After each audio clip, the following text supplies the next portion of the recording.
The smell of incense, thick, acrid sweet, and heavy as syrup, assaulted Rena's nostrils the instant she opened the door to apartment 301.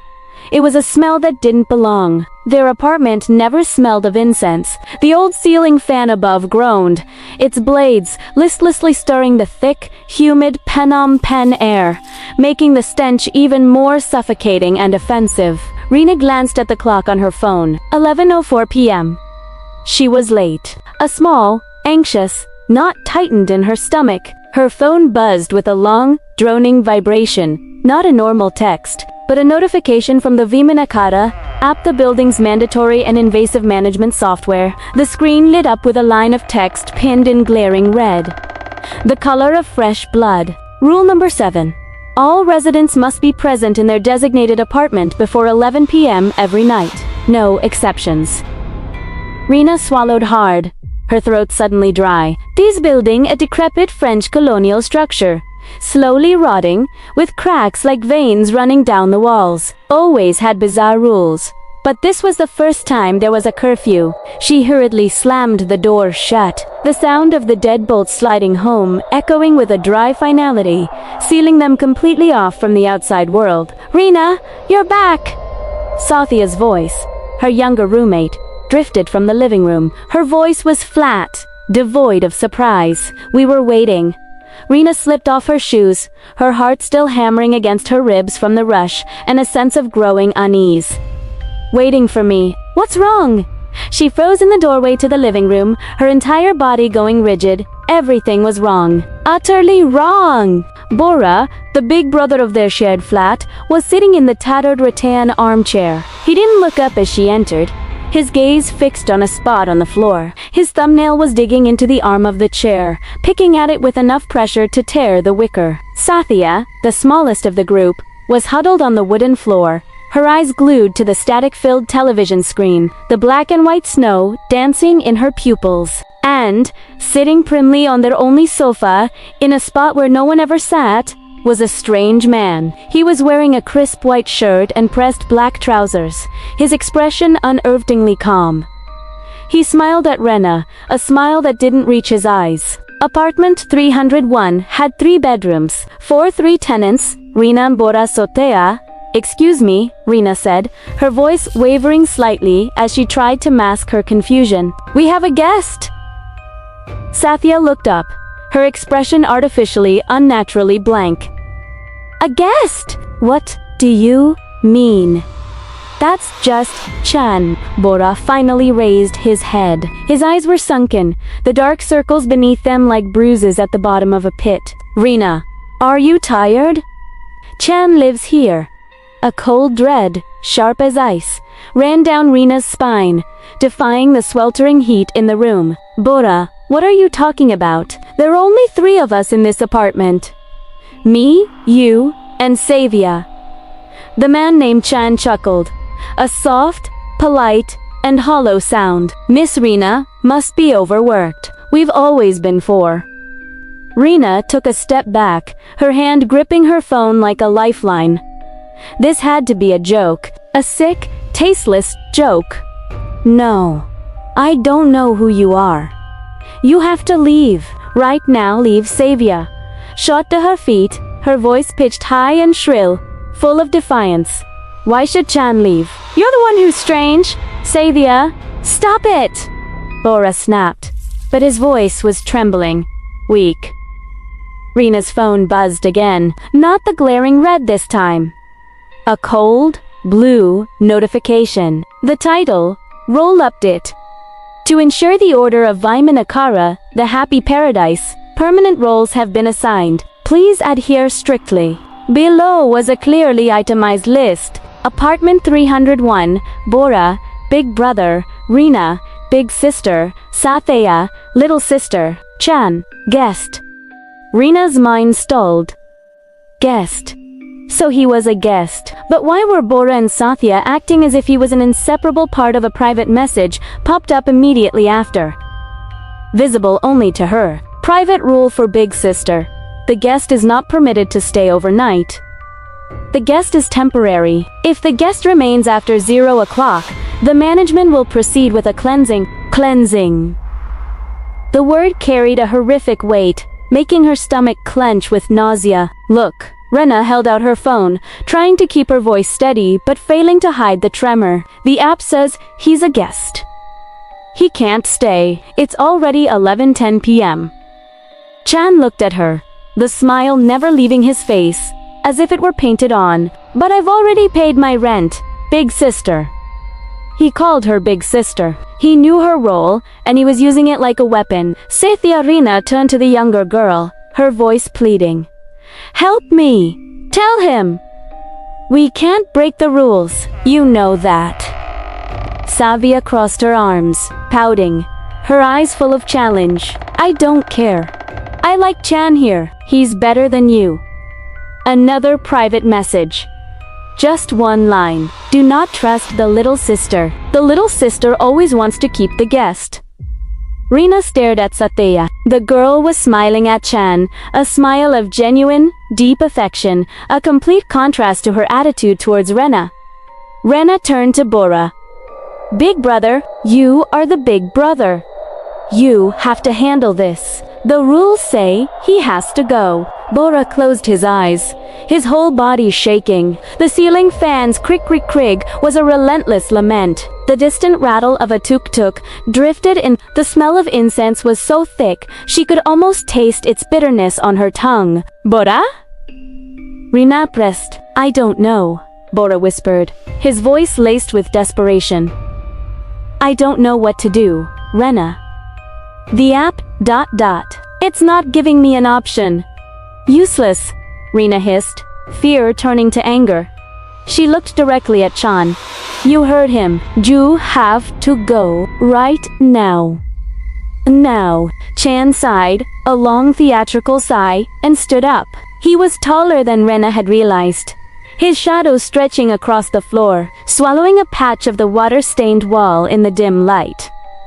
If you insist.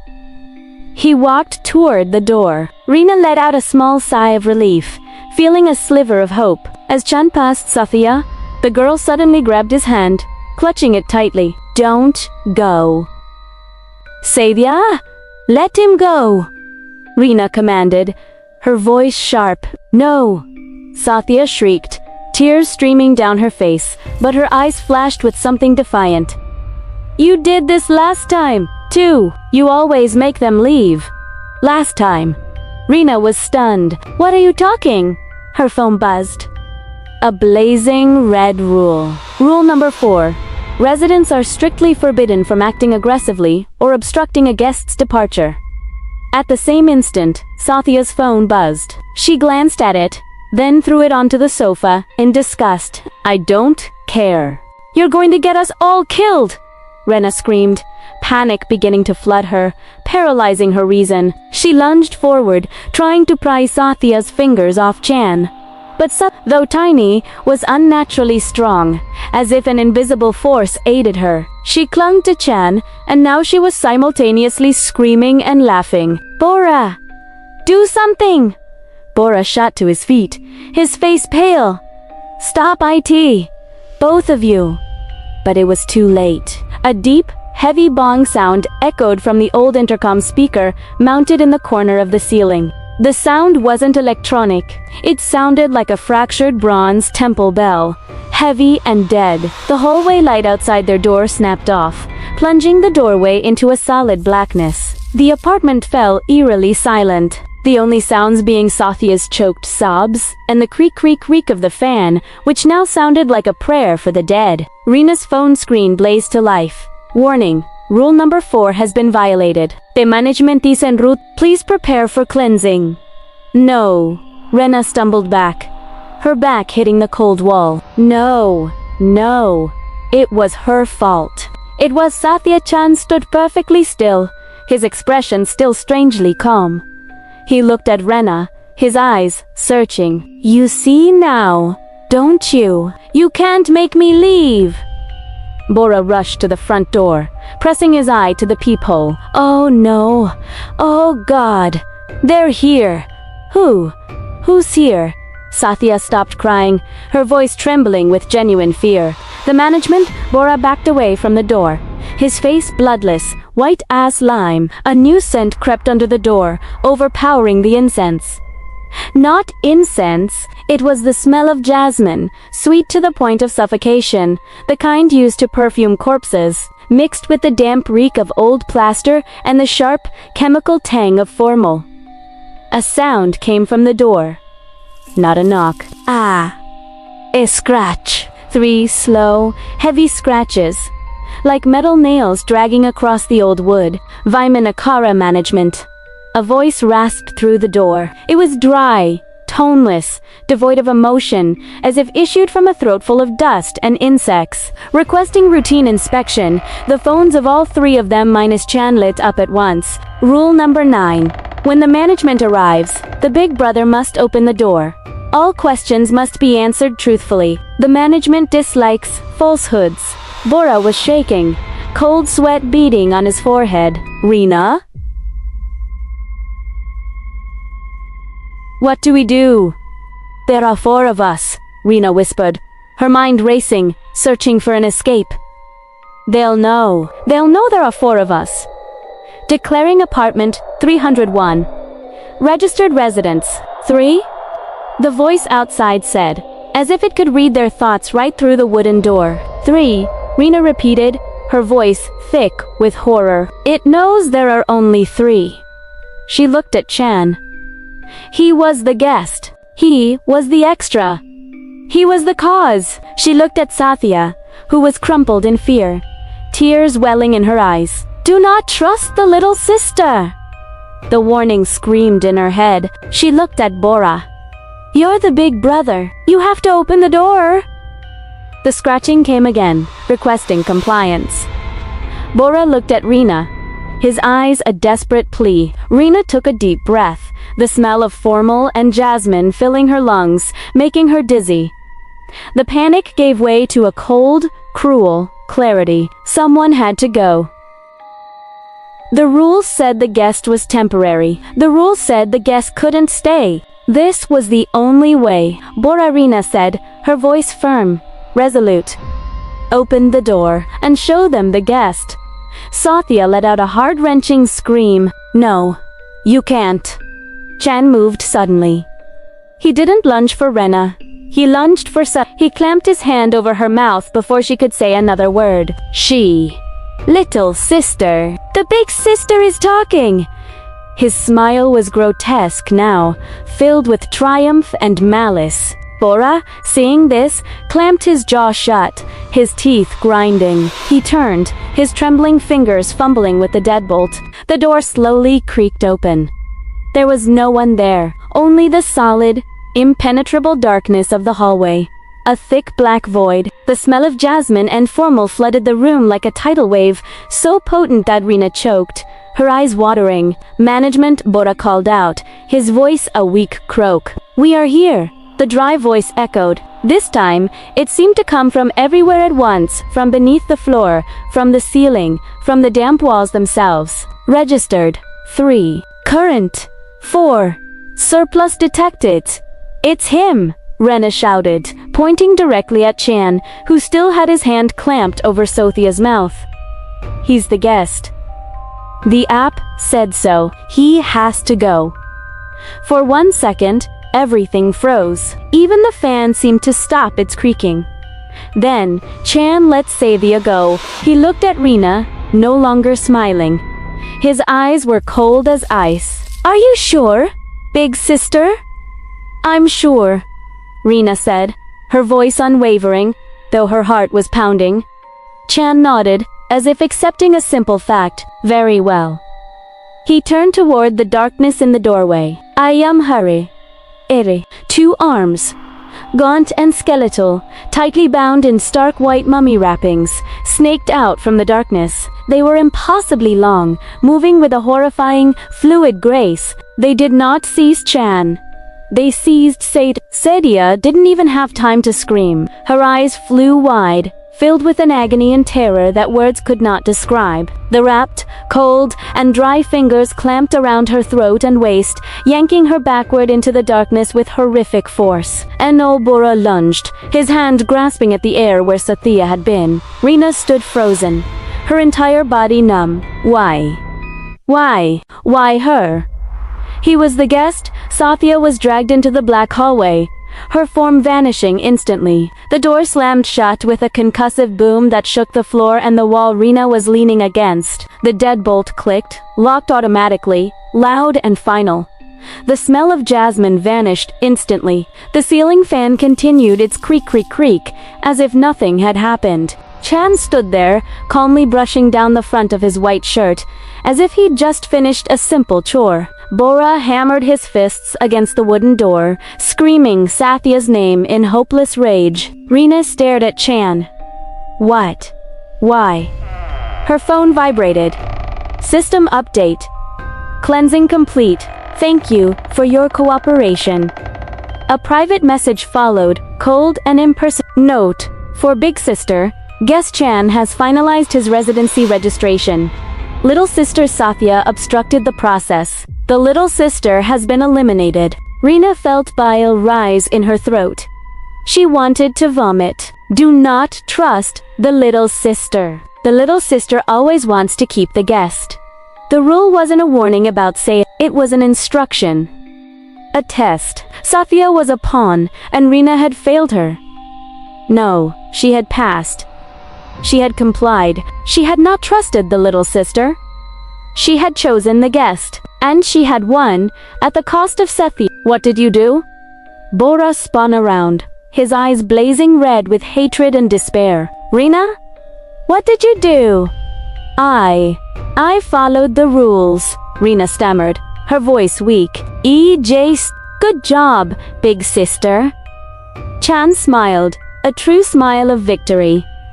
You did very well. All three of their phones vibrated. Rina's, Bura's and Chan's. System update.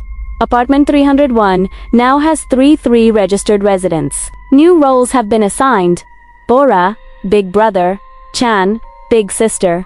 Rina, Little Sister. Rina stared at the screen. Her role had changed. Chan, the guest, was now Big Sister. He looked at her, his smile now one of authority, of ownership. Bora stopped pounding on the door. He looked at his phone, then at Rina, his gaze empty, soulless, like a puppet whose strings had been cut. Accepted Italiano. He accepted the new role, accepted Chan's presence, accepted Sathya's death. The fight in him was gone. No. Rina shook her head, refusing to believe what was happening. No, this is a mistake. I'm Rena, your little sister, Chan interrupted. His voice now, sharp and cold, full of authority. He walked over and picked up Sophia's discarded phone from the sofa. He wiped the screen clean on his white sleeve and held it out to Rena. Here, take care of it. The little sister must not lose her things. Rina didn't dare take it. Her whole body was shaking. Outside in the hall, footsteps echoed again. Heavy, rhythmic, someone or something was coming up the stairs. A knock. This time, a normal, gentle knock. 3 raps. Rina's phone, the one that had belonged to a private notification. Just for her.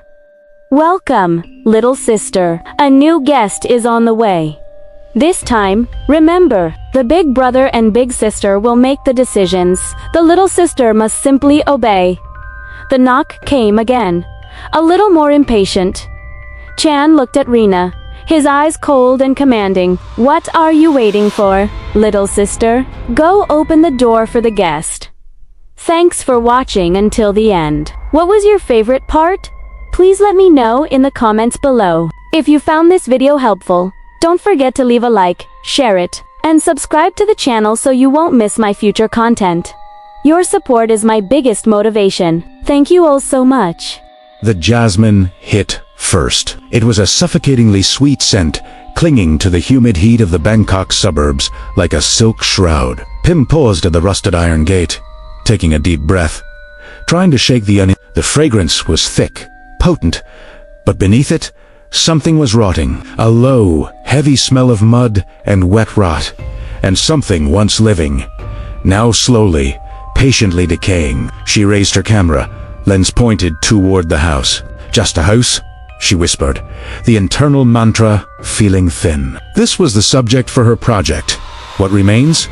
A traditional Thai teak house, abandoned for at least 2 decades. It stood there, silent and painfully proud, amid a garden that had run wild. Vines strangled the fence, and tattered banana leaves drooped like flags of surrender. Even the spirit house in the corner had collapsed, tilted beneath the pressure of massive banyan roots. A clear, bad omen. Pim pushed the iron gate, its screech tearing through the silence. She stepped inside, cautious. The first wooden step groaned faintly under her weight. The air inside was thick and suffocating. The heat was trapped, festering like a persistent fever. Dust coated everything, dancing in the thin slivers of light that pierced the shuttered windows. The main room was a ghostly tableau. Furniture draped in white sheets looked like a family of phantoms waiting. A ceiling fan hung suspended, one broken blade drooping like an injured wing. Pim began to shoot. The click of the shutter was sharp, a foreign, mechanical sound in the heavy quiet. She shot the main room, then moved to the kitchen. A fossilized layer of grease coated the walls, and the smell, that jasmine smell, still followed her like an obedient pet. Then she saw it, in the corner of the room, near the base of the stairs, a child's drawing, done in crayon, on the wooden wall. It was faded but still clear. A house, 2 adults, and a smaller child. But the child was drawn in black, an angry scribble with red eyes. And the sun, right above the house, was also a black circle. A shiver ran down Pim's spine. She knelt, raising the camera. As the lens pointed toward the stairs, a shadow flickered at the edge of the frame. She snapped the camera down. Nothing. Just deep shadow. Just the light, she muttered, her voice trembling slightly. But the silence was different now. It wasn't empty anymore. It was attentive, listening to her every move. Pim stood, brushing dust from her knees. She had to go upstairs. That's where the secrets were usually kept. The tick staircase groaned under her every step, each creak a complaint. The smell was stronger here, jasmine and mud, as if someone had just tracked in filth from a dirty canal. The upper floor was a long hallway with 4 doors. 3 were closed, one was slightly ajar, revealing a sliver of darkness. Pim stepped slowly. Then she heard a sound. Very faint, a dry whisper. Drag. Drag. Like silk being pulled across the wooden floor. She pushed the ajar door. It was a bedroom.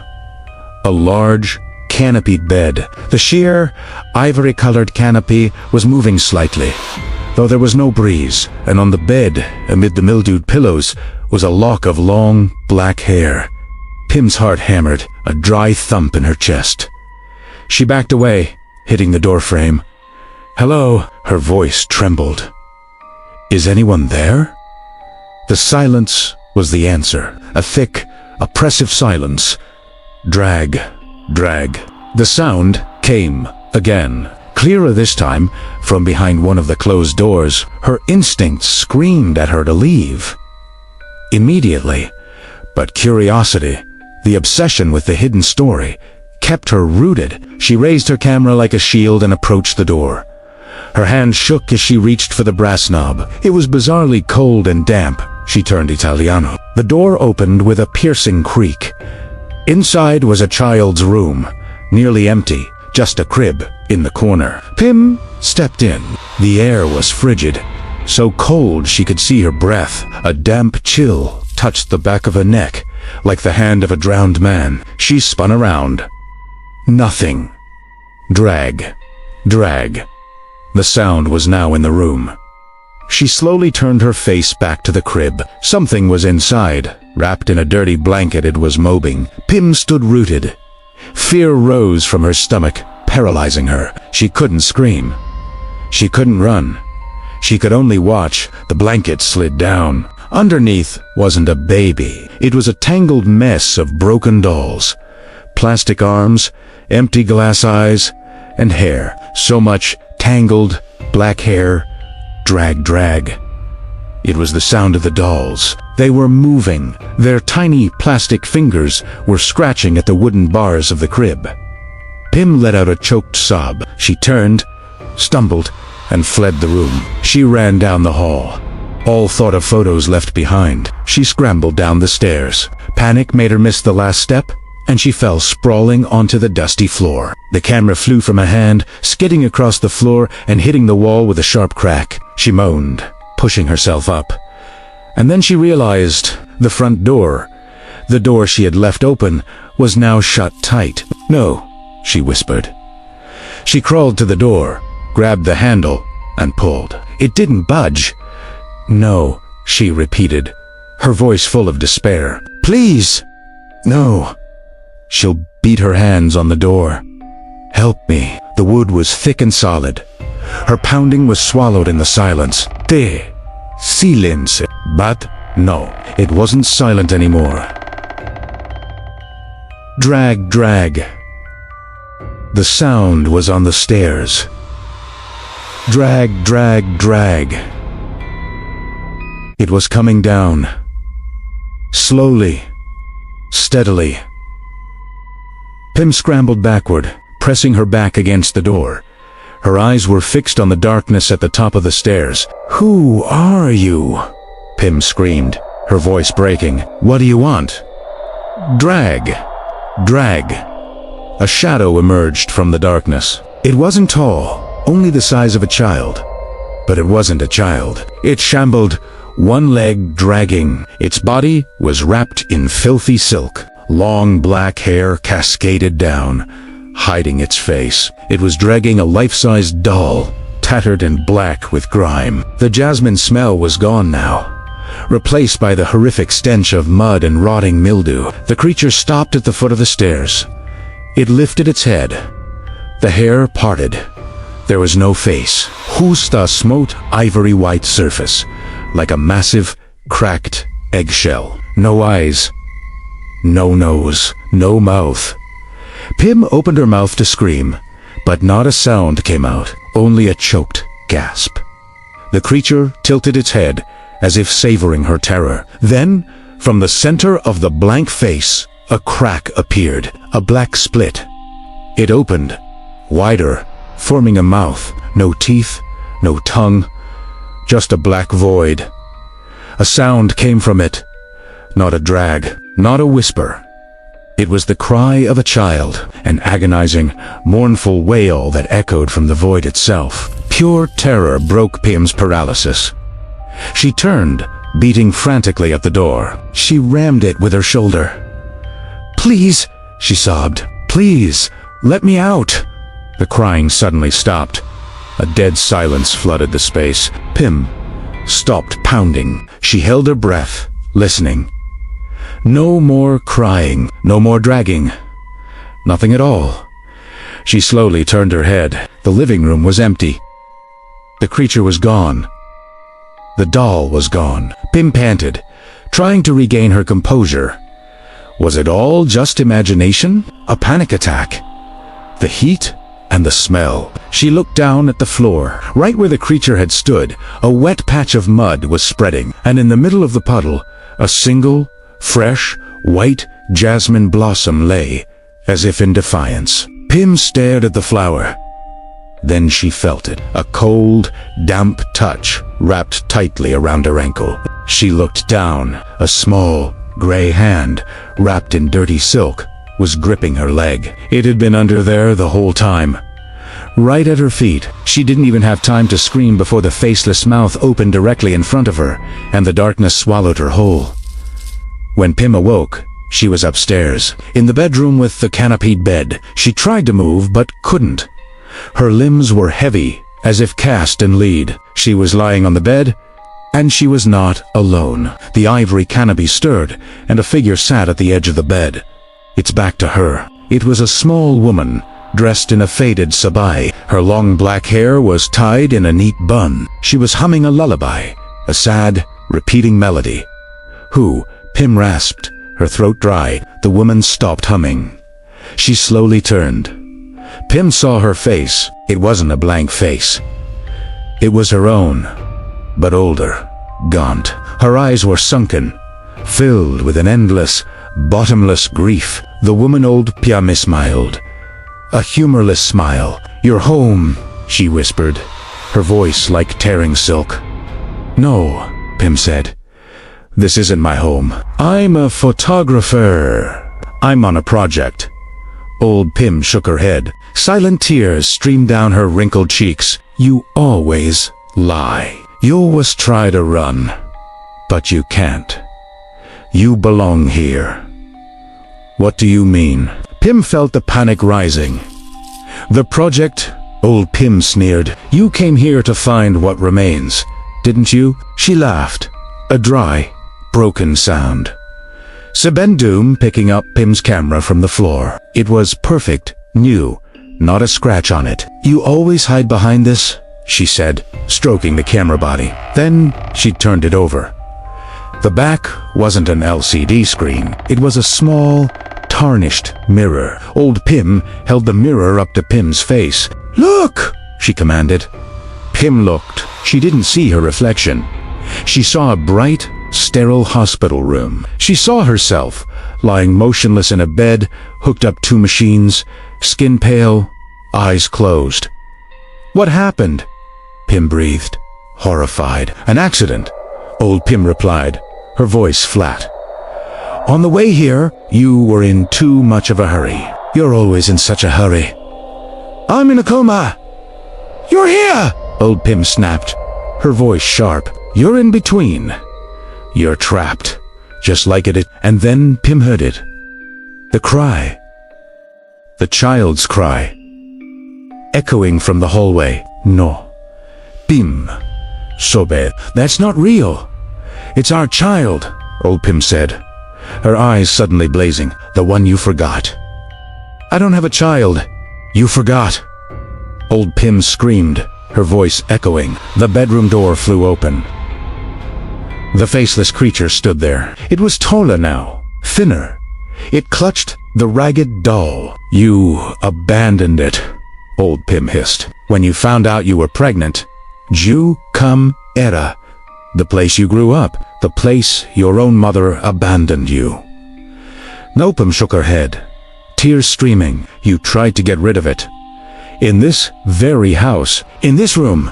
The faceless creature stepped into the room. It dragged its feet. Drag. Drag. It didn't want to go, Old Pim whispered.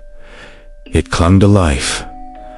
But you were stronger. You threw it away. The creature came to the bedside. It looked down at Pim. The empty mouth opened. The wail tore through the silence. "No! That's a lie!" Pim screamed. "It's why you can never leave," Old Pim said, stroking Pim's hair. "Your soul is tied here. By sin and by it." She motioned to the creature. "It is your punishment. Eat is your past. It is what remains." The creature bent down. It offered the ragged doll to Pim. "It just wants to play," Old Pim said.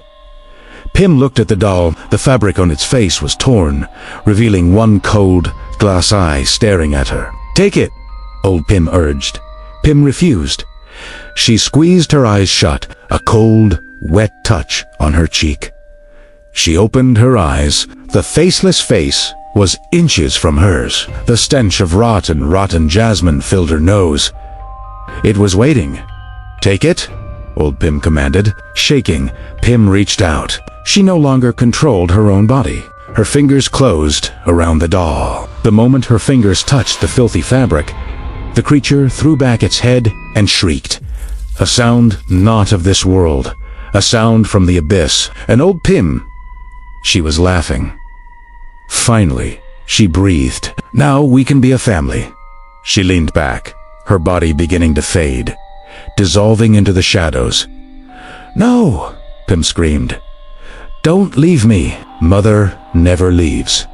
Old Pim's voice echoed, now sounding like Pim's own whisper. "She just waits." The faceless creature climbed onto the bed. Its body was impossibly heavy, cold. It lay down beside Pim. It rested its faceless head on Pim's chest. Pim was still clutching the doll.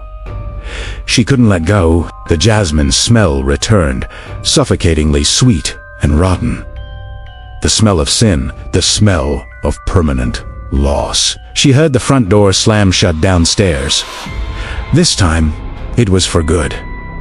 She closed her eyes. In the darkness of the abandoned house, in the oppressive silence, broken only by the soundless weeping of a thing that should not be, Pim was finally home. She had found what remained, and it had found her. Thanks for watching until the end. What was your favorite part? Please let me know in the comments below. If you found this video helpful, don't forget to leave a like, share it, and subscribe to the channel so you won't miss my future content. Your support is my biggest motivation. Thank you all so much. The sea scamp groaned, its rotten hull slamming the splintered pier. The air reeked of salt, dead fish, and lead paint. The ferryman, face like scorched leather, heaved the rope tight. "Last stop," he mumbled, voice a gravelly rasp, Blackwood Point. "No one's coming back till Friday." Ellie gripped her duffel bag. "I understand." He turned, watery eyes squinting. "You really fixing to stay in the lighthouse? An accusation, not a question." "I'm the preservation engineer," Ellie said, voice steady. "Lincoln County sent me." "I know what you're here for," he cut in, spitting tobacco juice into the gray water. "Don't matter. It don't want you there. It wants something else." A chill hit Ellie. The lighthouse." "I said what I said," he growled. "Don't go near the glass when the fog rolls in. The fog here don't just hide, it brings things. And if you hear the bell, don't answer it." Ellie frowned. "Bell? Ain't got no bell. Dismantled in 53. He turned away. "And don't trust what you see after midnight. The midnight ghost ain't for company. It's for recruiting." Ellie stepped onto the rickety, sagging pier. The ferry's diesel cough sputtered, leaving Ellie alone on the grim strip of land, cut off by the tide. Blackwood Point Lighthouse rose before her like a rotted tooth. Ash gray, mottled with mildew, rust stains bled from the lantern room like dried blood. The massive oak door resisted, opening with a tortured shriek. The air inside was stifling, cold, damp plaster, old metal, and the acrid smell of something burnt. The light switch was dead. Weak afternoon light revealed the ground floor. A large, circular room, dust-covered tarps, and a cast-iron spiral staircase twisting into darkness like a leviathan's spine. 3 days, she told herself, setting up her sleeping bag near the door. She checked her phone, no signal. The lock screen lit up. Her and Mark, last summer. A familiar tightness gripped her chest. 6 months since the accident, 6 months since their last fight. "You're never present, Ellie." She blacked the screen. She took this job to run from the empty apartment. The pitying looks, the silence. Work filled the afternoon. The generator's roar was a comfort against the decay. She took photos, made notes. She found the old keeper's logbook. The final entries, from November 1953, were frantic. Heard the bell again. "Eliza said it rings for me. Noben 29. Eliza is cold. Just sits on the stairs. She blames me for the damp. Why is she still so wet?" December 2nd. "The singing is back. She's calling my name from the rocks. But Eliza is right here beside me." December 3rd. "The light is out. The ship. God. The screaming. Eliza says it's my fault." The last entry, "I have to go out." Silas Croft, the last keeper, went mad after his wife Eliza was swept off the rocks. He let the light go out, wrecking a trawler. They never found his body. Ellie shuddered, closing the book. Night fell. The generator died at 9 p.m. The sudden silence was filled by the groaning building and the relentless, pounding waves. Ellie crawled into her sleeping bag, flashlight near. She tried to read, but her mind raced to Mark. The rain. T. Wipers. His last words, "Ellie, look out." She forced the memory away. That's when she heard it. A single, Lonely ding. Faint. Ellie froze. Ain't got no bell. Who's the wines? She told herself. Then, a second sound. From inside. From the staircase. Clack a pause. Clack. Metal on metal. Who's there? Her voice trembled. Her flashlight beam hit the base of the stairs. Nothing. Just the building settling, she whispered, but sleep was gone. Then, a smell. Old pipe tobacco and wet wool. It grew stronger, as if someone stood right beside her. The air turned ice cold. Her breath pluming. Her flashlight beam cut the air, illuminating swirling dust motes. Then the smell vanished. She did not sleep. Day 2 was hell. Exhausted and paranoid, she forced herself to climb the damned spiral staircase. The higher she climbed, the colder it got. The keeper's quarters were destroyed, furniture overturned.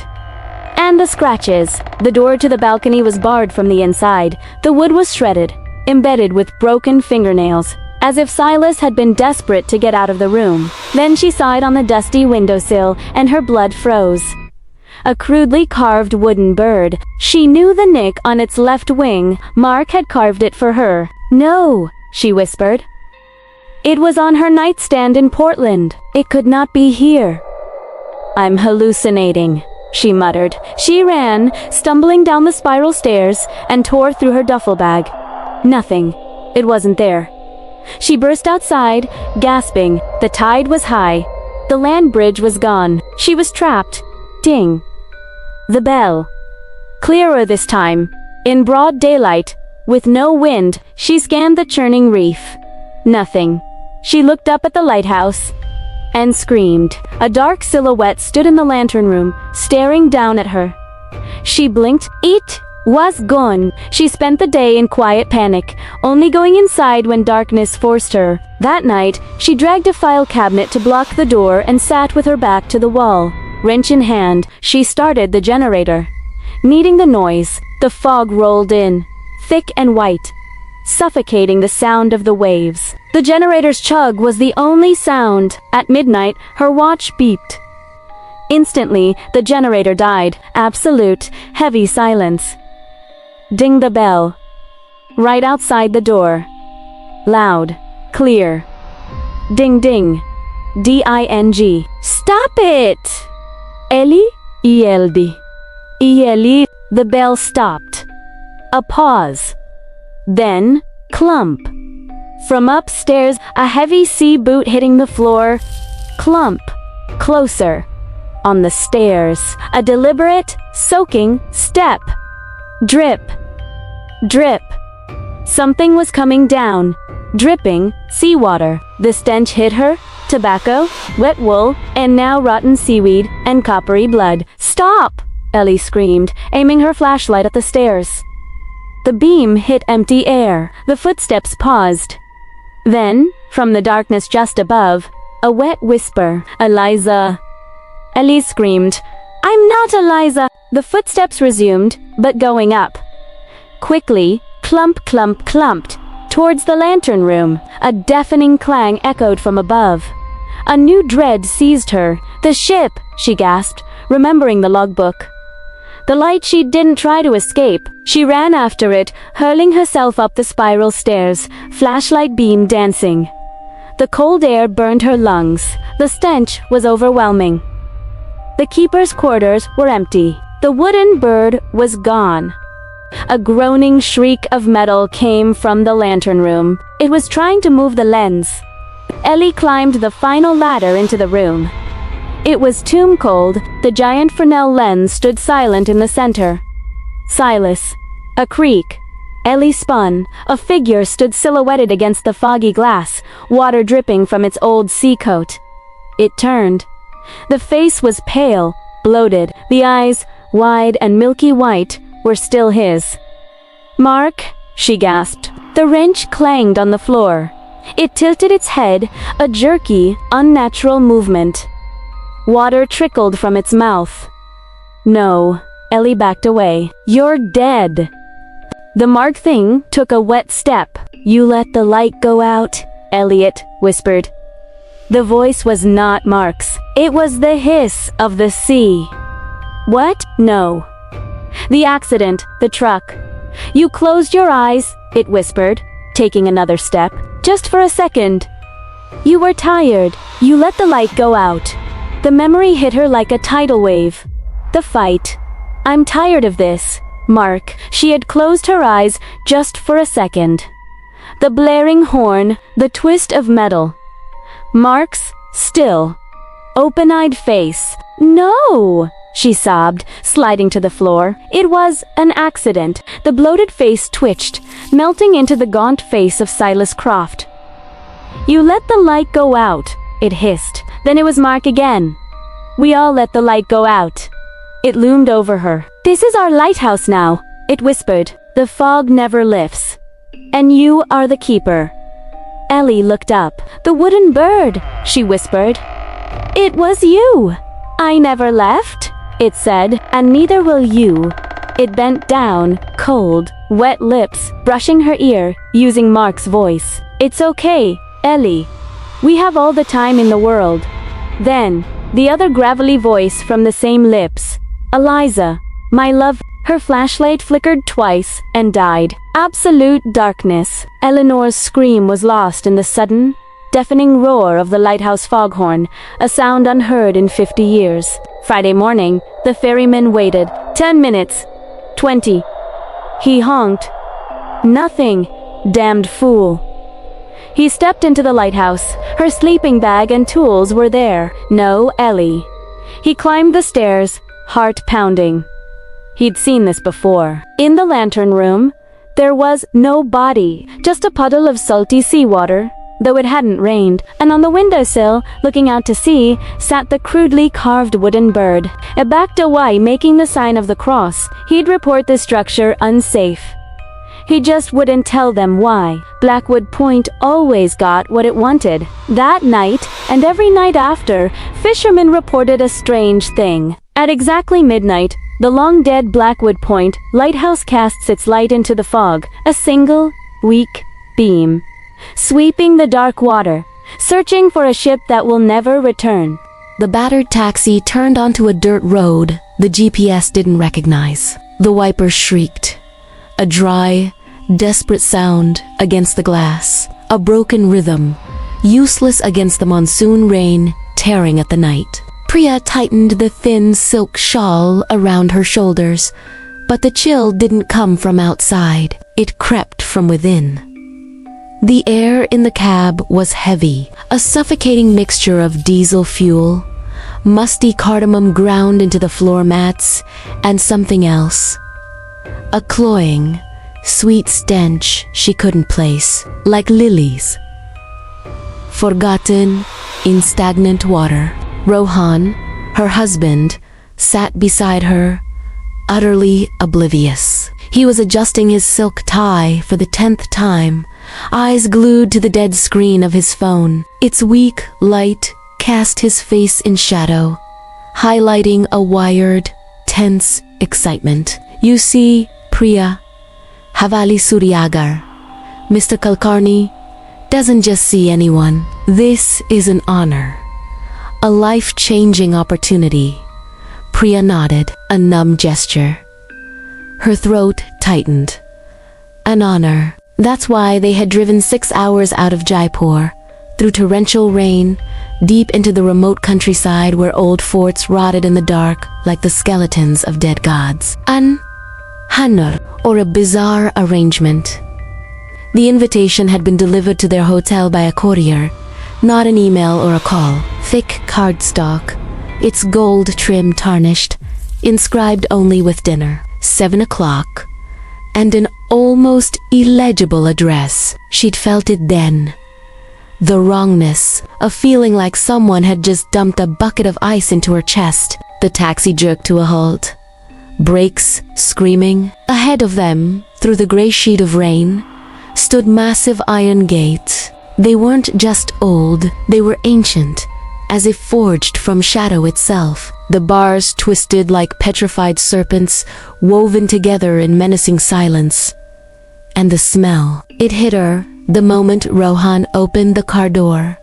so strong rotting lilies. This time, it was laced with a sharp, metallic tang, distinct like old pennies held in the mouth. Priya coughed, trying to force the stench from her sinuses. A gatekeeper, a chakaidar, detached himself from the shadow of the stone wall. He carried no umbrella. Rain streamed down his expressionless face, a mask of waterlogged leather. His dark moss-green uniform clung to him. He spoke no word. He just silently pulled one side of the gate open, just enough for two people to slip through. The metal shrieked, a tortured, strangling sound. Rohan charged ahead, pulling Priya by the hand. "Hurry, we're late." The instant Priya's heel crossed the threshold, the gate slammed shut behind them. A heavy, absolute clang. And then, silence. Not the peaceful silence of the countryside. This was the silence of a tomb. A thick, heavy silence that devoured all sound. The rain, the insects, the taxi engine driving away. All of it gone. Swallowed. Priya felt her ears pop. They were standing in a wide, flagstone courtyard. The heavily loomed over them, a massive black shape swallowing the last of the twilight. Not a single light burned on its facade. The chakaidar was already at the main door. Somehow, he had moved without making a sound. He gestured with a tilt of his chin toward the massive, carved wooden doors. Priya gripped Rohan's arm. "Rohan, I don't like this place. Please, let's go back." Her voice sounded small, frail in the crushing stillness. Rohan laughed, but the sound was dry. "Don't be ridiculous, Priya. It's just an old house. Kulkarni is famously eccentric. Just try to make a good impression, for us." He pulled his arm free and pushed the door himself. It swung open in total silence, as if it had no hinges, or was lubricated with some oil. Not of this world. Inside was a long corridor. Instead of electric lights, hundreds of terracotta dayas lined the walls. Their sickly jaundice lights danced, casting impossibly long shadows. The shadows didn't just stretch, they twisted.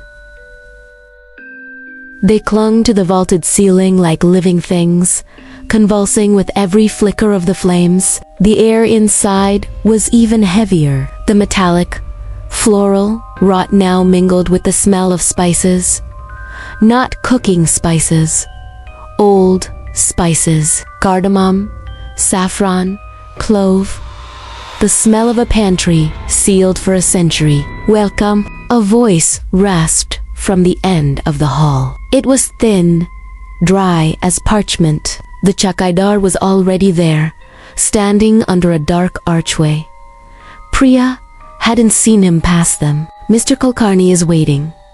He led them down the corridor, his juddy slippers making no sound on the marble floor. Priya felt the soles of her shoes give, just slightly, a tacky feeling, as if walking on a thin, dried layer of honey. She glanced down. The candlelight wasn't bright enough, but she could see the floor wasn't entirely clean. It had a thin, gleaming film. They reached a large, vaulted chamber, the ceiling so high it was lost in darkness. And there, in the center, was a long, black teak dining table. It was set, Priya counted, 12 chairs. 10 guests were already seated, motionless, and 2 empty chairs in the middle, clearly for them. "Please." The dry voice spoke again. Priya looked around. There was no one but the chowkidar standing in a dark corner, his face obscured. The 10 guests. They sat unnaturally straight, rigid.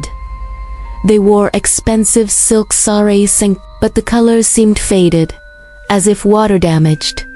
They were not talking. Not a whisper. They just stared at the empty silver thali plates in front of them. Rohan, seeming to not notice the strangeness or choosing to ignore it, pulled out a chair for Priya.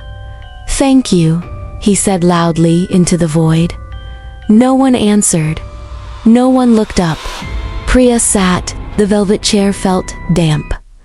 She shivered. Across from her, an older woman sat, heavy with gold jewelry. She smiled at Priya, a tight, mechanical smile that only moved her lips. Her eyes were utterly blank, like two black onyx stones, reflecting the candlelight but holding none of its warmth.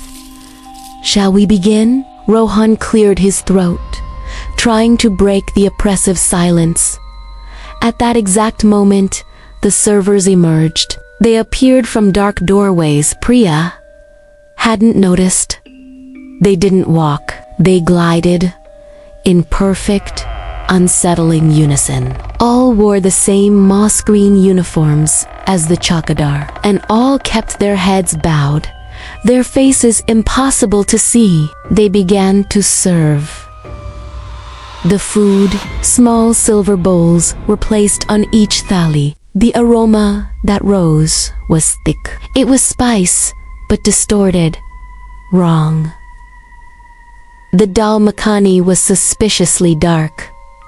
No, it was black, a thick, strangely oily black. The palak paneya was a sickly gray-green, not the vibrant green of spinach, and the rogan, Josh, its dark red sauce, was congealed, clinging to the meat in odd clumps. Finally, a server placed a stack of roti in the center of the table. Rohan rubbed his hands.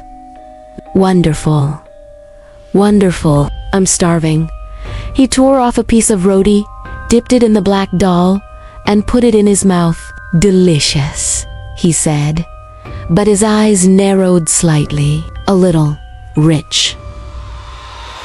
The other guests began to eat. Their movements were simultaneous, stiff, like puppets on a string. The only sound in the room was the scrape of silver cutlery on silver plates. A sharp, cold sound, metal on metal. Priya was paralyzed. That smell, the metallic smell, it was rising from her own plate. She picked up a piece of roti. It was not warm. It was cold as stone. And when she tore it, it was unusually tough, like rubber. She looked up at Rohan. He was eating ravenously. He smiled at the man next to him, trying to start a conversation about the stock market. The man just nodded, chewing mechanically, his eyes never blinking, black sauce dribbling down his chin. "Eat, madam," the dry voice whispered, seemingly right in her ear. Priya flinched. No one was there. She looked at the woman opposite her. The woman had finished her dal. A dark smear of it stained the corner of her mouth. Priya's stomach clenched. She couldn't. She had to get out of here. "I'm sorry," she whispered to Rohan, trying to keep her voice steady. "I need to use the restroom." Rohan waved her away, annoyed at the interruption. "Fine, just be quick. Don't be rude." Priya stood. Instantly, all 10 guests stopped eating. 10 heads swiveled in unison. 10 pairs of empty, soulless eyes locked onto her. The silence grew heavier, as if the air had been sucked from the room. The scraping of metal stopped. "I'll be right back," Priya stammered. She turned and walked quickly toward the candlelit corridor. She didn't know where the restroom was. She didn't care. She just needed an excuse to leave that table. She hurried down the hall, her heart hammering against her ribs. The floor was still tacky beneath her shoes. She had to convince Rohan to leave. Now, a sound. It came from a slightly open door to her right. Not a voice, a rustling, and a chewing. A wet, smacking, chewing sound. Curious and terrified, Priya crept closer. She pushed the door gently. It wasn't a restroom.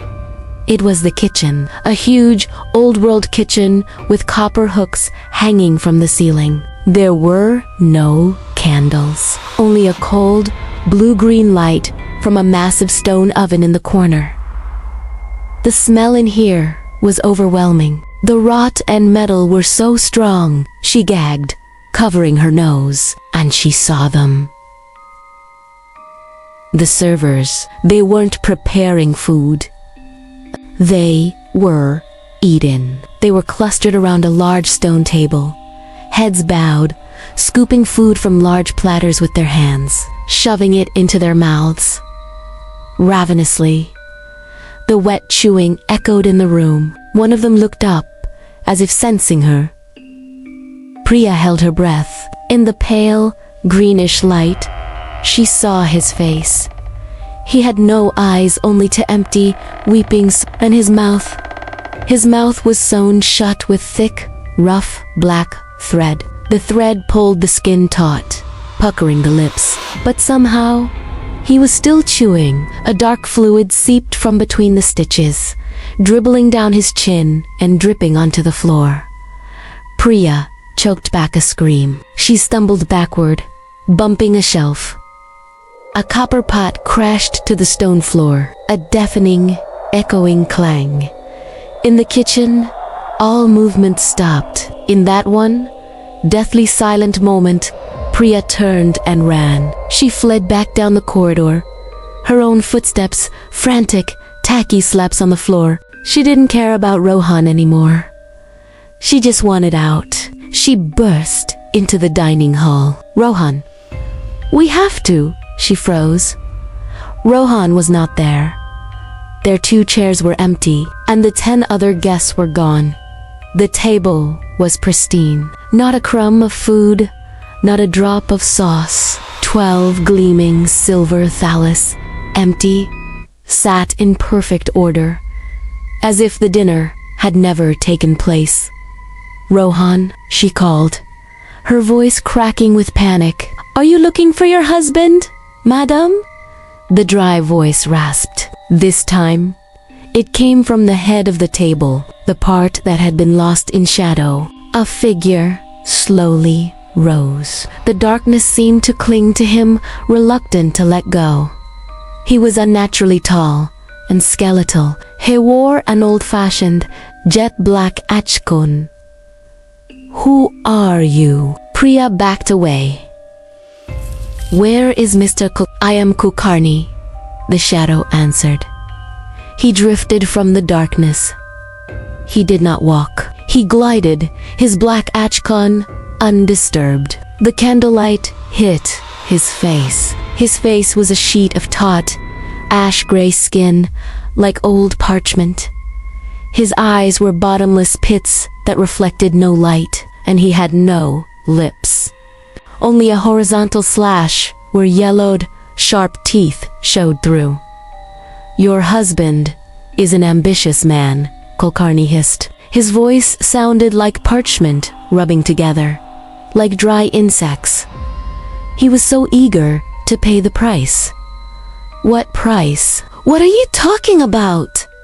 Priya trembled, backing toward the exit. This house, Suryaga, Kulkarni said, gliding toward her. It was built on debt.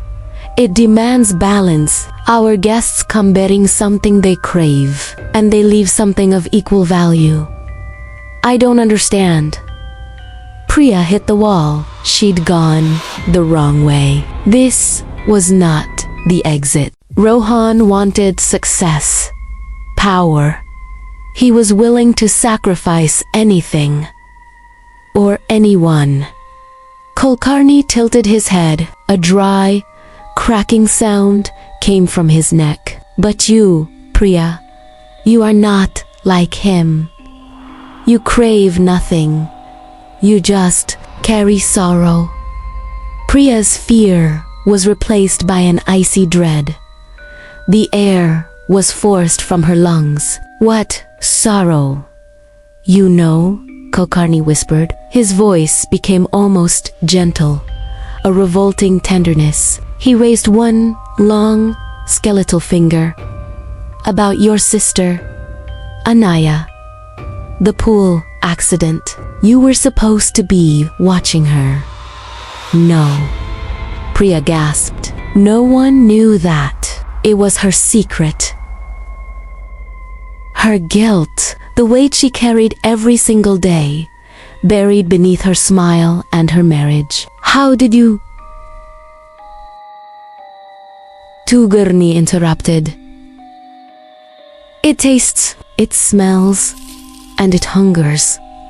He smiled, a ghastly gesture that stretched the slash on his face. Dinner is not over, Priya.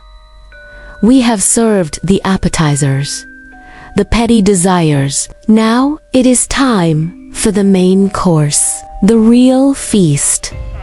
No, Priya shrieked, trying to push him away. Her hands passed through only a cold fog. Kulkarni laughed, a sound like rustling dry leaves. Rohan paid with his ambition. He will have his success, but he will never be full again. He will be forever hungry. Where is he? He is in the kitchen. Kulkarni sighed, his voice casual, like the others, preparing for the next party. He is part of the house now, just like the 10 guests. Priya suddenly understood. The 10 guests, they hadn't left. They were the dinner, what she saw. On the plates, the man's failed career, the woman's lost beauty, Rohan's ambition. All of it cooked, seasoned, and served, devoured by the eyeless, mouth-sewn servers. And me? She whispered, her body rigid with horror. What am I? You? Kulkarni hissed, his face close to hers, the stench of metal and rot, and guilt poured from him. You are a special dessert. Your dish is regret. Guilt, the purest meal of all.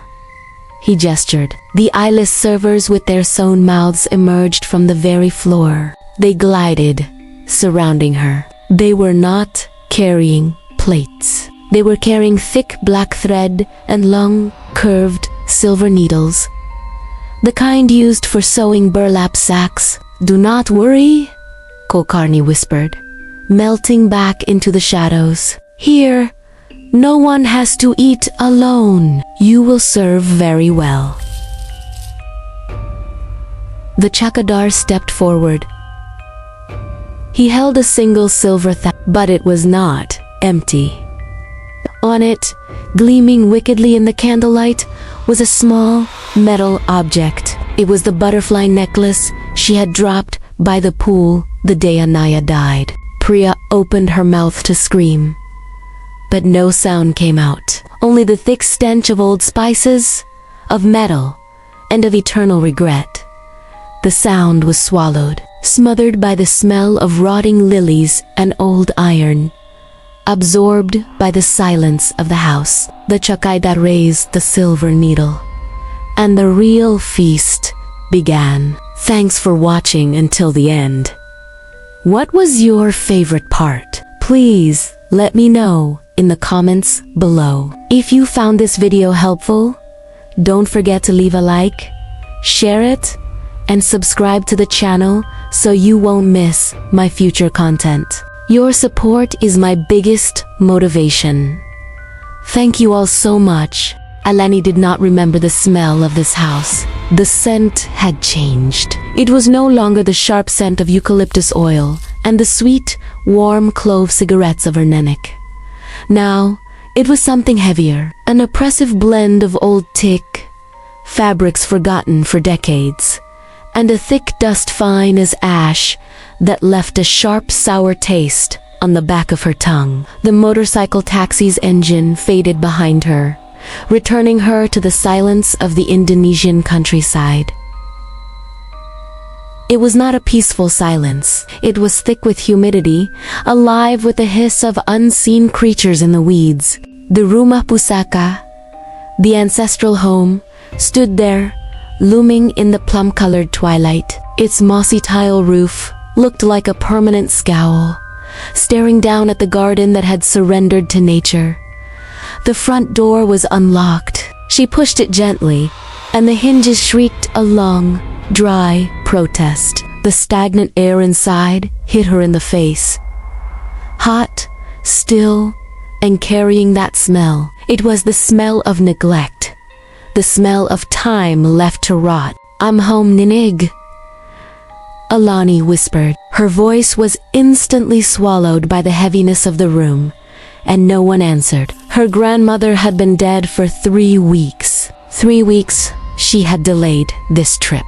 3 weeks she let her family's urgent calls go to voicemail. 3 weeks she had barricaded herself in her air-conditioned Jakarta apartment, pretending that if she did not return, the loss was not real. Guilt was a cold stone in her stomach, a heavy obstruction she had carried all the way from the city. The first room was the pendopo, the open living room, where Nenek used to receive neighbors with jasmine tea and steamed Q. Now, the furniture was covered in white sheets. They looked like a graveyard of familiar shapes, like waiting ghosts. On the opposite wall, a wayang kulit puppet made of buffalo hide hung loosely from a rusty nail. It was the image of Arjuna, the hero, the noble warrior. But something was wrong. A small but glaring wrongness. It was hanging upside down. Its delicate, painted face was pressed against the peeling lime-washed wall. It looked as if it were enduring a silent punishment, or as if it could not bear to look out at the room. Alani shivered, a cold chill running up her spine despite the sweat trickling down her neck. She stepped forward, her trembling fingers touching the leather. She turned the puppet over. The hide was cold and stiff under her fingertips, unnaturally cold in the sweltering heat. Now, Arjuna stared out at the room. Its painted smile looked strained, like a slit in the leather. Alani told herself it was just the carelessness of the cleaners, an oversight. But who had cleaned up? The family said the house was sealed. They had only entered to take Nanik away, and they had sealed it ever since they found her. Alani swallowed, her throat dry. She had to start. Clean. Pack up the remnants of a life, and leave as fast as possible. Night fell without warning, as if someone had thrown a thick, damp velvet cloth over the island. The electricity was erratic. The single ceiling bulb in Nenek's bedroom flickered with a sickly, jaundiced light, casting bizarre dancing shadows on the stained walls. Alani spread her thin sleeping mat on the cool tile floor. She dared not lie on the old canopy bed. The smell of mildew from it was too strong, like the breath of the house itself, an old and tired breath. She shut the windows tight, hoping to block out the ceaseless chirping of insects. But it only made the room more suffocating. Not a single breeze. The tokak, the gecko, began its steady call from the rafters. Tokek, tokek, a bizarre count in the darkness. Tokek, tokek. Alani curled up, squeezing her eyes shut. The last image she had of Nenek surfaced. Not the kind face she remembered, but the gaunt, pixelated face over a hospital video call. Nenek had been trying to say something, her thin hand reaching for the camera. Alani then was in a meeting. She had muted the call, promised to call back later, promised to come home. She had lead. The two cocks stopped, abruptly mid-call. The silence that rushed in was deafening, heavier than the noise before it. Alani opened her eyes. She did not know what time it was, but the air had changed. It was cold, a sharp, needle prick cold that pierced through her thin clothes. It was not the cold of air conditioning. It was a dead cold, a tomb-like cold, and that is when she heard it. A single note, clear, pure, the sound of a gamelan. Ting. Alani held her breath. Her heart hammered against her ribs. Impossible. Nenek's miniature gamelan set had not been played in years. It sat in the corner, covered in dust. She had seen it when she came in. She sat up. The room was completely dark. The power was completely out. She listened, hearing only the sound of blood rushing in her ears. Maybe she had dreamed it. A hallucination brought on by fatigue and guilt. She lay back down, squeezing her eyes shut, trying to regulate her breathing. And then, that sound, this time closer. Ting, sharp, as if it were right outside her bedroom door. Alani shot up her mouth open but unable to scream. A choked gasp escaped her. She fumbled for her phone. Turning on the flashlight, the beam trembled, wildly sweeping the room. Empty, just Nenek's furniture, warped shadows, and her own boxers. The chiming did not come again. But as the beam swept past the crack under the door, she saw something. A shadow. A thin, distorted shadow, sliding through the gap. It was not the shadow of a person. It was too long, too flat, like a ribbon of darkness. The tokak called out again, jarringly loud, tokek, tokek, tokek, as if it were laughing at her. She sat with her back against the wall, hugging her knees, waiting for the dawn. The next day was a hell of self-doubt. The harsh sunlight banished the fear. It twisted the cold and the sound into a stupid, irrational memory. She blamed the fatigue, the heat, the guilt that was eating at her sanity. She decided to try calling her aunt in Jakarta, Bibi Retno. The cell service was patchy. She had to stand in the garden. Alanai? What are you talking about? Bibi Retno's voice crackled over the line. That house always makes strange noises. Old wood. You're just tired. Nenek would not want you like this. Finish cleaning and come back to Jakarta. The call ended. Alani felt even more alone. Her fear had been dismissed. She was just a weak city girl. She went back into the house with a new determination. She worked with a fury, a desperate frenzy. She pulled Nanak's old cabayas from the wardrobe. The smell of camphor and dried jasmine flooded out. That was Nanak's real smell. Alani suddenly burst into tears. She buried her face in the soft silk. Regret washed over her like a tidal wave. She had not been here. She had chosen work, chosen the city, chosen convenience over the woman who had raised her. While cleaning the living room, she glanced at the Arjuna puppet. It was still there, staring at her. She felt its smile had become just a little more sinister, its painted eyes deeper. She decided she would sleep at the hotel in town tonight. Just one more day. She could not stand another night here. As she was packing a small bag, she found Nenek's journal. It was hidden under a stack of linens. Its leather cover was worn smooth. Alani hesitated. This was private, but she needed a connection. She needed to know what Nenek's last days were like. She opened it. The first few pages were recipes, complaints about market prices, notes on the garden plants. But as she got closer to the end, Nenek's handwriting became shaky, sprawling. It doesn't let me sleep. One line read, "It wants me awake." Alani frowned. "The walls have ears," read another. "The whispers at 117. It knows I am weak." And then the last page, a single word, written over and over until it nearly tore through the paper. Nitrogen.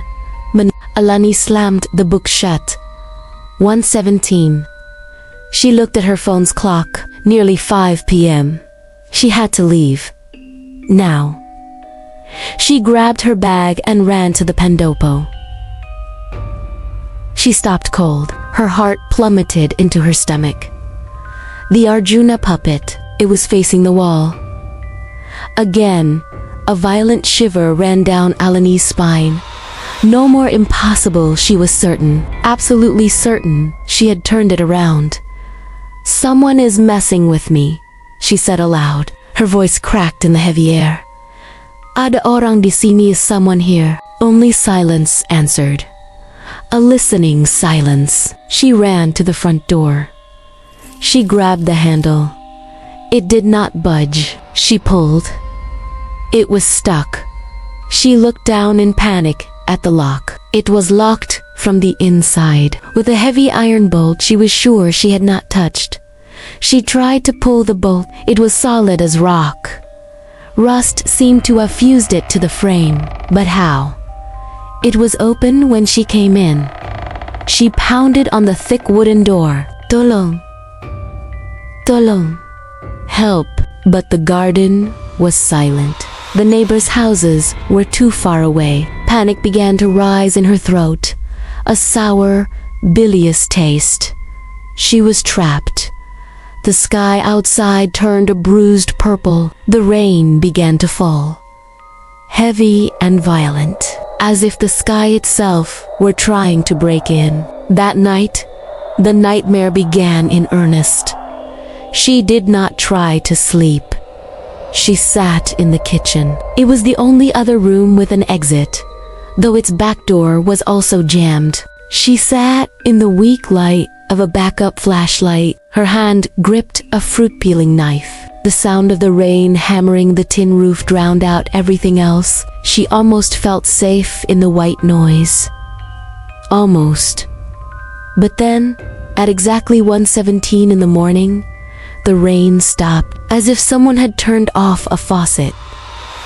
A dead silence fell, and the gamelan began. Ting, ting, ting. Steady, like a metal heart. It was coming from the pendopo. Alani covered her ears, shutting her eyes tight. "Stop it, please. Stop." The chiming ceased. She held her breath. A new sound replaced it. A rustling. A dry, awful, scraping sound, like old leather being dragged across the tile floor. It was coming from the hallway.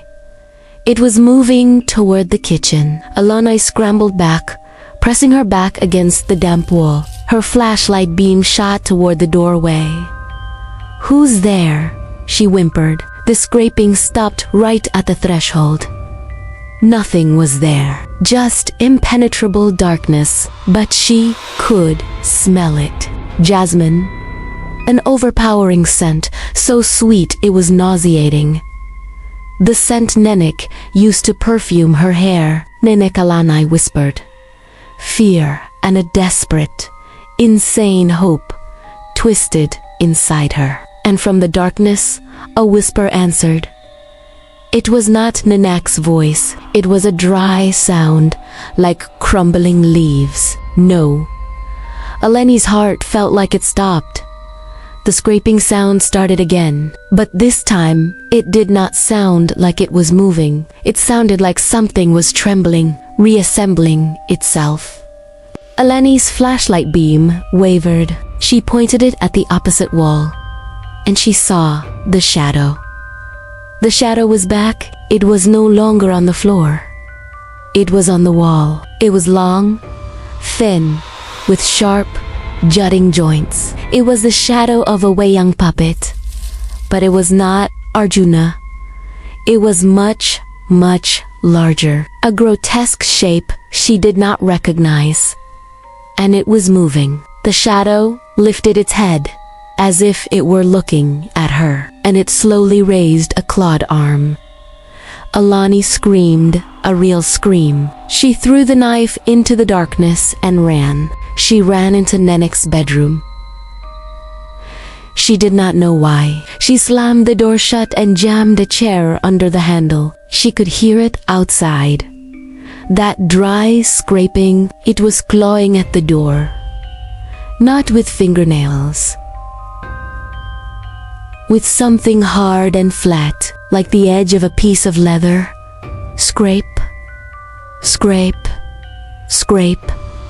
The sound stopped. A tense silence. Alani backed away toward the window, fumbling with the latch. It was stuck.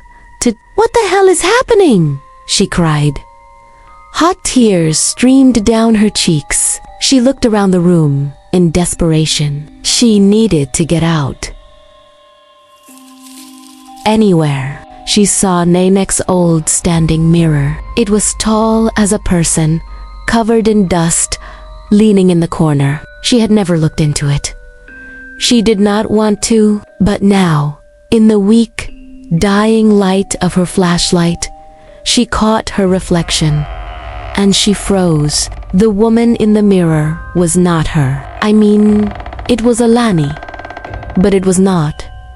Her hair was matted, tangled, her eyes were sunken in their sockets, rimmed with the raw red of sleeplessness. Her skin was pale, and her clothes. She was wearing one of Nenek's old kabia, the indigo silk one she had cried into. She did not remember changing. She took a step back, flashlight aimed directly at her own face in the mirror. No, she whispered.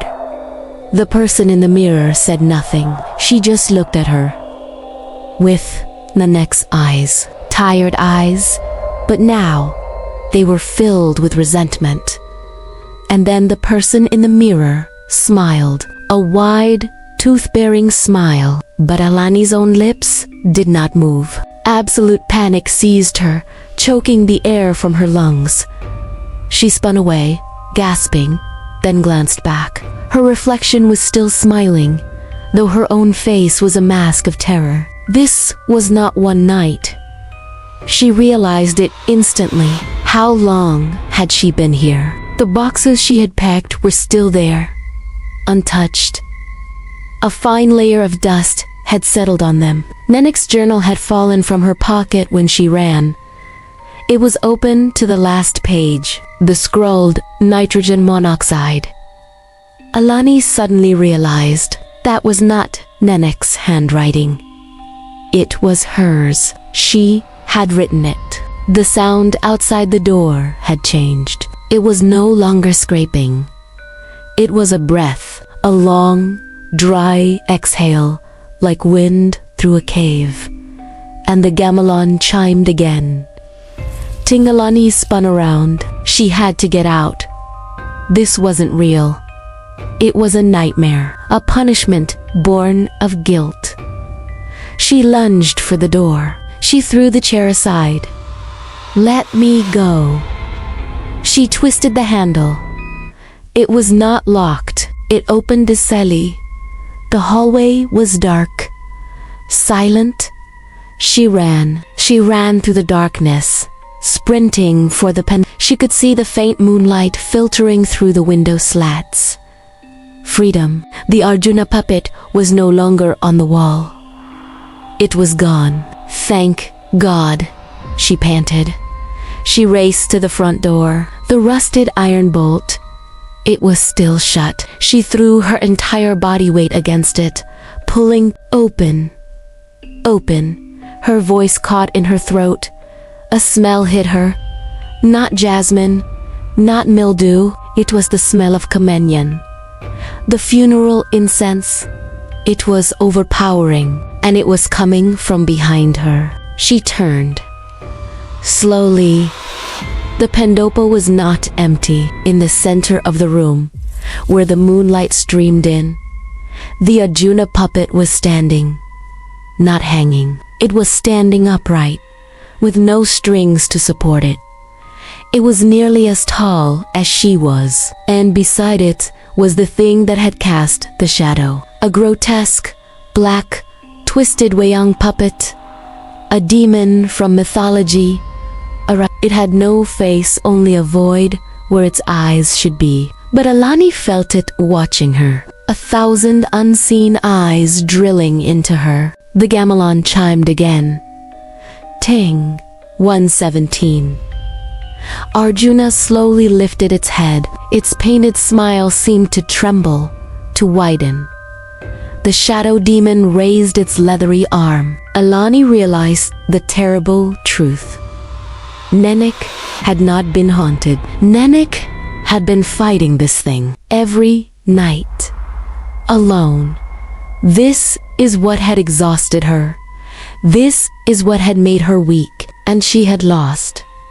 Now, Nenek was gone. The house needed a replacement, a new guardian, a new soul to torture, a new soul to fight and fail, over and over, in its own witching hour moments. The dry, crumbling whisper filled the room, coming from the demon. No. Alani wanted to scream, but the air had been vacuumed from her lungs. She could only stand there, paralyzed by the truth. The Arjuna puppet took one step toward her. The sound of leather scraping on tile. Its smile was so wide now. It was welcoming her. Home. Thanks for watching until the end. What was your favorite part? Please let me know in the comments below. If you found this video helpful, don't forget to leave a like, share it, and subscribe to the channel so you won't miss my future content. Your support is my biggest motivation. Thank you all so much. The smell. It hit the back of my throat before I saw anything. It wasn't the simple smell of must from an old, decaying building in Madam Bang. This was a layered smell, a topography of decay and injury. The acrid tang of metal rust, that foul stench of corroded iron, mixed with the dry scent of flaking plaster. And under it all, faint but repulsive, was something sickeningly sweet, like fruit left to rot in the dark. Or maybe meat. The steady, monotonous growl of a diesel generator thrummed somewhere outside, the only sound fighting the absolute stillness. It powered a few bare bulbs, casting a sickly, jaundiced light on the stained concrete walls. That light didn't illuminate. It felt like pus weeping from an old wound. The air was thick. It stuck to my skin like a humid film. I could feel the sweat trickling down the back of my neck, even though this main hall, with its high ceiling, should have been cooler than the suffocating heat outside. Sophia gripped my hand. Her palm was ice-cold and damp, a strange contrast to the heat. "Rithi, I'm not sure about this," she whispered, her voice lost in the room's empty echo. "This place feels wrong. I can't breathe right." I squeezed her hand, a comforting gesture I didn't feel myself. I'm a logical man, a graphic designer. I believe in what you can measure. It's just a ghost tour, honey. A cheap tourist trap. We'll see some cells, hear some stories, then go get some amok. I tried to sound casual, but my heart was hammering a little faster than normal. Something was wrong. The silence under the generator's hum was too heavy, too dense, like a waterlogged blanket pressing down on us. 10 of us, mostly European backpackers, stood clustered in a messy group, our phone flashlights painting weak, frightened circles in the dark corners. Our guide, a thin man named Bori, was smiling. His smile was too wide, too polished under the jaundiced light. He wore a clean white shirt, sharply ironed, looking alarmingly pristine against the decay consuming everything around us. "Welcome, ladies and gentlemen," Bori said. His voice, too, was too clear, too sharp for the dead space. "Welcome to Tul Banti, the Steel Fortress. Here, history is not just remembered. It is waiting." He chuckled at his own joke. None of us joined him. Tul Banti wasn't as famous as Tul slang in Phnom Penh, but its stories were just as bloody. An old school turned into an interrogation center by the Khmer Rouge, a piece of machinery for crushing people. And now, it was the main attraction of the Batham Bang Historical and Paranormal Tour, a sick form of entertainment, I, the skeptic, despised this stuff. But Sophia, always drawn to the spiritual, the one who saw omens in tea leaves, had insisted we come. We are not just observing, Bori continued, starting toward a pitch-black corridor. We are experiencing. The people who work here, they say that at night you can hear it. The screams, the dragging of chains, and sometimes the whispers. They call your name. He paused, looking back, that smile still fixed in place. Please stick together and turn off your camera flashes. It disturbs the residents here. A blonde German girl named Anna giggled nervously. I shook my head, a small private gesture of contempt, but I still turned my flash off. We followed him into the dark. The corridor was narrow, long as the intestine of some great beast. Rotting wooden doors lined both sides, many hanging crookly on rusted hinges. Room numbers were crudely painted in red, now faded.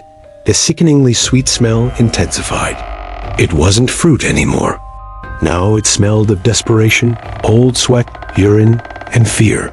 This is Block A, Bori said, his voice lower now, more theatrical. The collective cells. They kept 50 people in a room like this. He shined his powerful flashlight through an empty doorway. Inside, my eyes saw only absolute black. But I could feel it. An invisible crowd. A pressure of too many lives crammed into too small a space. Like compressed air. Sophia shivered beside me. She clutched my sleeve. Rithi, she started, her voice catching. Do you smell jasmine? I sniffed. No, just mold. No, she insisted, her voice trembling. Jasmine, very strong. Like the incense your mother burns. A cold spike shot down my spine. My mother burned jasmine incense often, but I dismissed it. Coincidence. Imagination. We kept walking. Every footstep echoed strangely.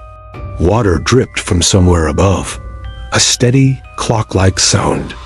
The generator's hum seemed to be fading, swallowed by the darkness.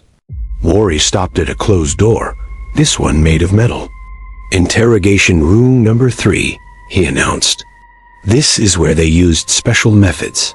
Water, electricity, and other things. He placed his hand on the cold knob. Some visitors report feeling cold hands touch them in here. Others hear a woman humming a lullaby. Do we have to go in? An Australian guy asked, trying to sound brave. Bori's smile flashed in the gloom. It is an essential part of the experience. He pushed the door. Piercing metallic shriek stabbed my eardrums. The room inside was even darker than the hall. Bori panned his flashlight around.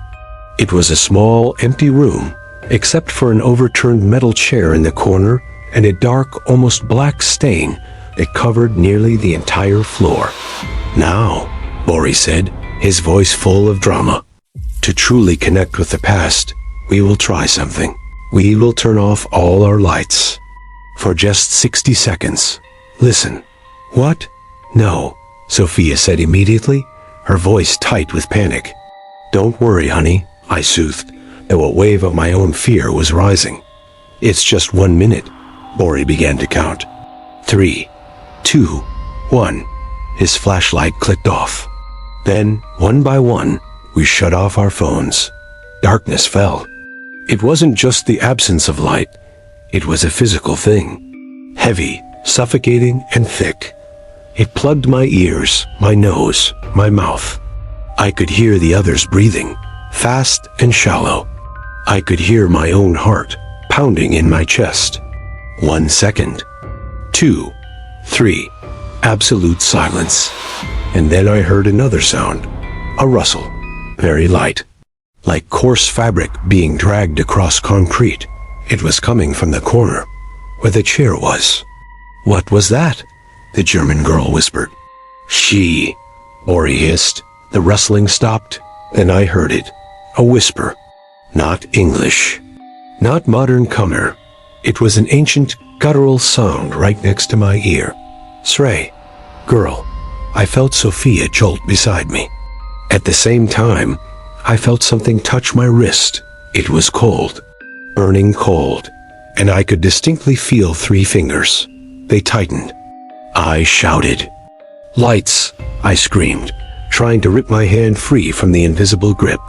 Everything dissolved into chaos. Phone lights flared, stabbing wildly around the room. I looked down at my wrist. Nothing.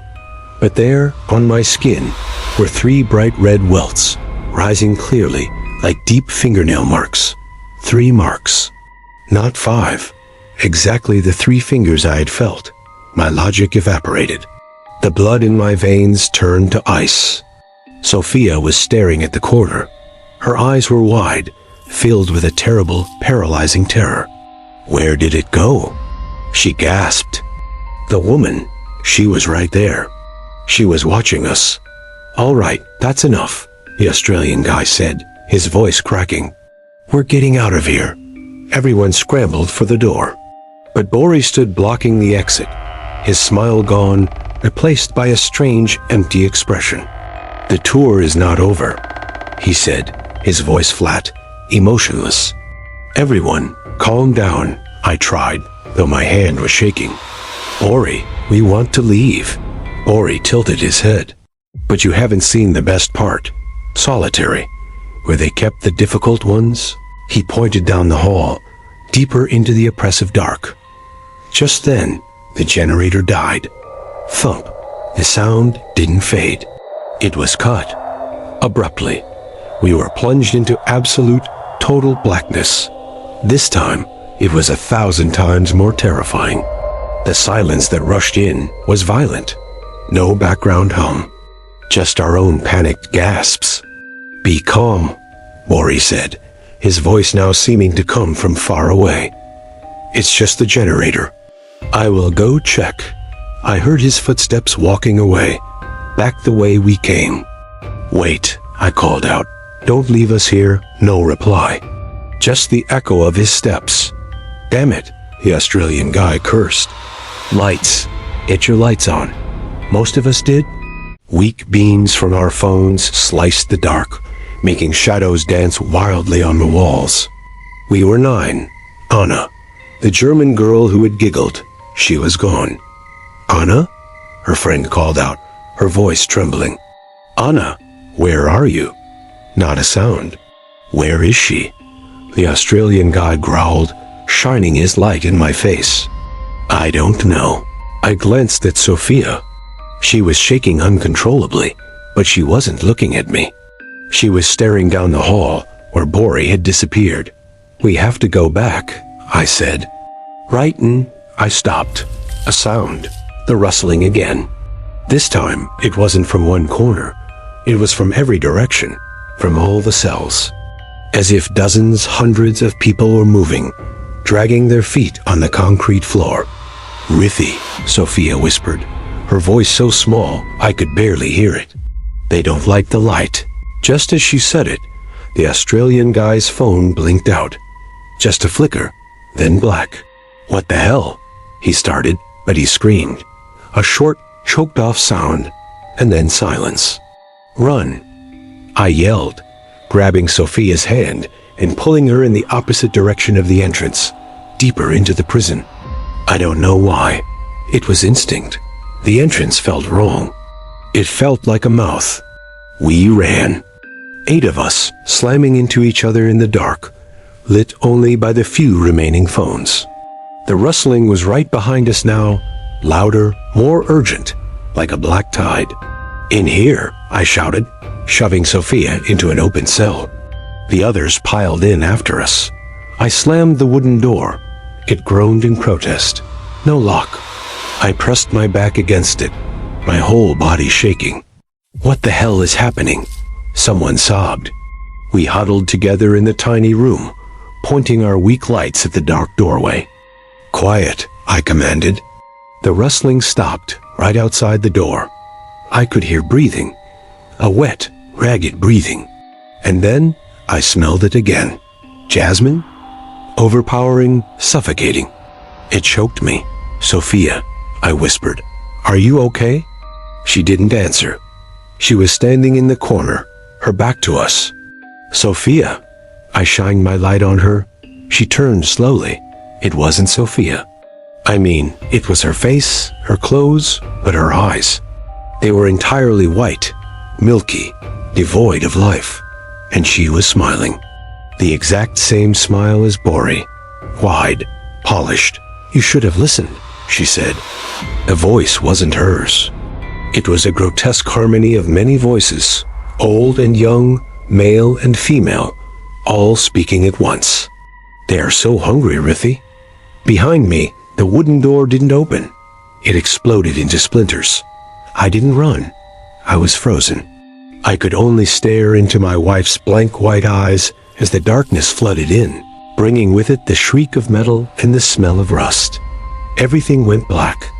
I woke to pain. My head was pounding. I was on the cold concrete floor, alone.